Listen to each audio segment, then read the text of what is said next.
আজ আমাদের ঘরে জন্মাষ্টমী পালন করা হলো খুবই ছোটোভাবে। দেখতে পাচ্ছ, হঠাৎ আমাদের প্ল্যান হলো যে জন্মাষ্টমী পালন করব। গোপালটা যদিও আমাদের বাড়িতে 8 বছর ধরে আছে, কিন্তু জন্মাষ্টমীতে এইভাবে সুন্দর করে গোপালকে কোনোদিন খাওয়ানো হয়নি। সেই সুযোগ হয়তো গোপাল করেও দেয়নি, কিন্তু আজকে গোপালের ভীষণভাবে মন গেছিল আমাদের হাতে রান্না খেতে। তাই গোপাল নিজে থেকেই আমাদের মনে সেই চেতনা দেয় এবং খুব সুন্দরভাবেই আমরা জন্মাষ্টমী পালন করি যতটা আমাদের সম্ভব। তো সেখানে মা দেখতেই পাচ্ছ খুব সুন্দর করে দুধ দিয়ে গোপালকে স্নান করিয়ে দেয়।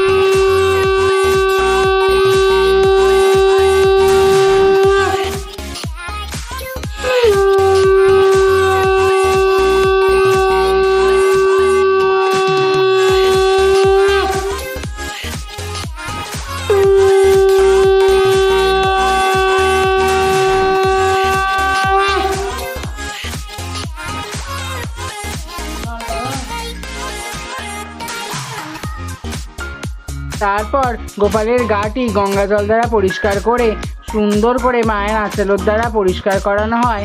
তারপরে দিদির আনা নতুন জামাটি পরে গোপাল একদম সুন্দরভাবে রেডি তার প্রিয় খাবারগুলো গ্রহণ করার জন্য।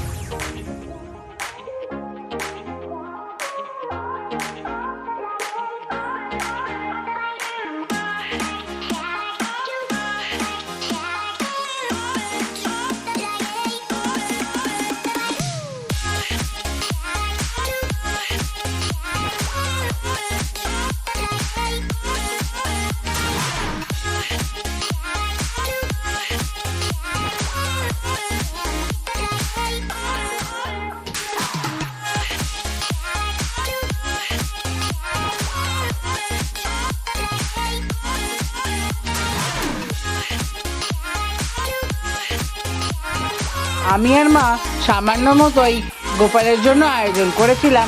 তো আমরা এভাবেই কাটালাম আজকে জন্মাষ্টমীর দিনটা। তোমরা কিভাবে কাটালে আমাকে অবশ্যই কমেন্টে জানিও।